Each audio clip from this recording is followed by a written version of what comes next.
Pablo Sofia Beatriz Jazzy. Another achievement unlocked para kay Kapuso star Sofia Pablo. Nag-graduate siya sa grade 12 sa ilalim ng Accountancy, Business and Management strand.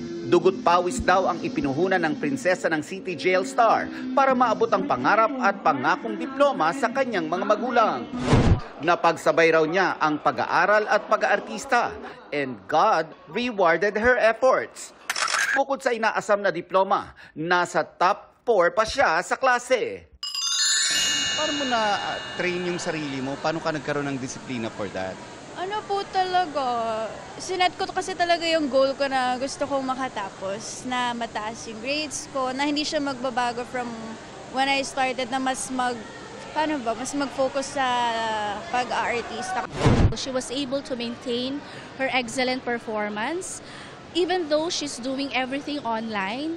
Actually, today she will be receiving a special award, a Blessed Jordan of Saxony General Excellence Award. So this is a testament that she really excels in her academics amidst all the busy schedules that she has. Plano raw ituloy ni Sofia ang pagpasok ng college. Related daw sa pag-aartista ang kursong napupusuan niya. Pero for now, vacation with friends and prinsesa ng City Jail castmates ang plano niyang gawin. Mag-Hong Kong po ako with friends. Graduation gift ni Daddy. Actually, April pa siya nakaplano. Sabi ko, gusto ko parang detox, huminga, mag-relax, mag-enjoy. Nelson Canlas, updated sa Showbiz Happenings.